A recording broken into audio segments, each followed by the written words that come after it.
thanks so much for checking out the previous video. I want to share with you now a little bit about offering.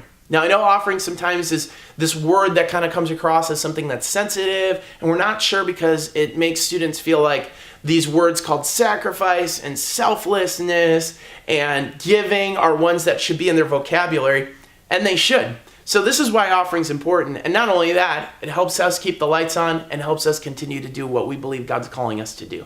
So for offering, you might be wondering, so what do I do? The first thing is just to engage, to make that connection and that communication with students about who you are and why you're so grateful that you get to be a part of this team. The next thing is to talk about why we give.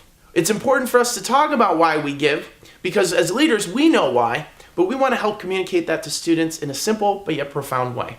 So in our why we're giving, we oftentimes will need to address who we are giving to. And who we are giving to ultimately ends in us giving back to God, even though we can't outgive Him. But we also have many other projects that we like to give to as well. So what we're giving to needs to be communicated as well.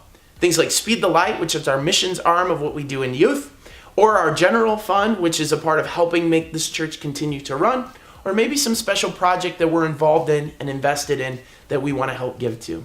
So ultimately, to recap that, it's engage, why we give, who we are giving to, and what we are giving to.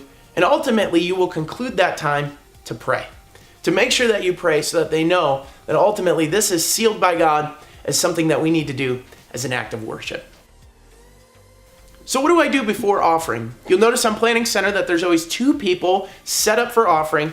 And what that is one person takes offering and the other person prepares and gets everything ready for and after the offering happens. So for the person preparing, what you'll do, head up upstairs, and at 6:30 p.m. you'll be greeted by two of these lovely offering buckets that you will use to be able to collect offering for the night.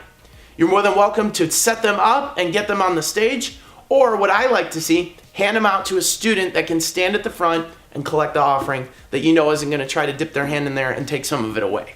So as we've taken the offering then, for the person taking it, you want to make sure that you're thinking about what you're going to say. Why is offering important? Who are we giving to?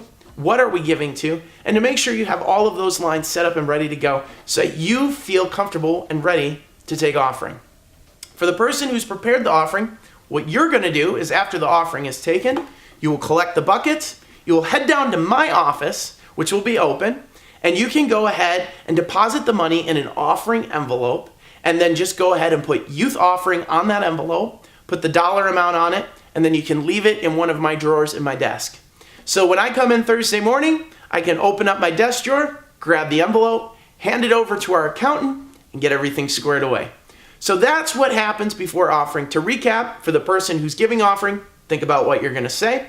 For the person preparing offering, make sure you grab the two buckets, and once you get the offering, put it in an envelope in my desk downstairs. Thanks so much for checking out this video on offering. Hopefully you feel like you've been fully communicated to. Now I'm going to share you a good example of what an offering looks like, and then we'll hop into our next video.